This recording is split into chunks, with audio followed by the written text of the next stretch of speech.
እናት ተቸግራ ምን ብለዋ ለልጇ የምታደርገው እዝነት አላህ ዘንድ ትልቅ ደረጃ አላት።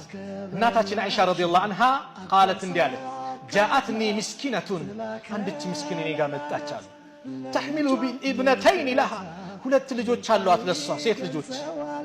ከዛ እንደው ምግብ የለም ራበኝ ስትል ነብዩ ቤትን ባዶ ነው ብዙ ጊዜና ሱብሃንአላህ ተምር ነበረ 3 ፍሬ ተምር ሰጠዋቸው አለች። ለእያንዳንዱ አንዳንድ ሰጠችና እናትየው ህፃናቶቹን በሉት። እሷ ልትበላ ወደ አፏ አስጠጋችና ስታይ ህፃናቶቹ በልተውታል። መለሰችው ለሁለት ከፈለችውና ለልጆቿ ሰጣቻቸው እሷ ሳትበላ።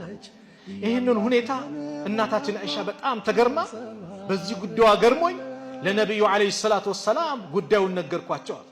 ነብዩ ሰለላሁ ዐለይሂ ወሰለም ምናሉ ኢነላሃ قد أوجب لها بها الجنة الله لسوا جنة الرغبطولاتال أو اعتقها بها من النار وإن كجهنم سات من بلواتال نزع بلواتال سنتي ترابونا ልጆቻቸውን ለማብላት ብለው ብዙ መከራ የሚያዩ ጎረቤቶቻችን እንመልከት፣ ወንድሞች የቲሞችን እንመልከት፣ የተቸገሩትን እንመልከት።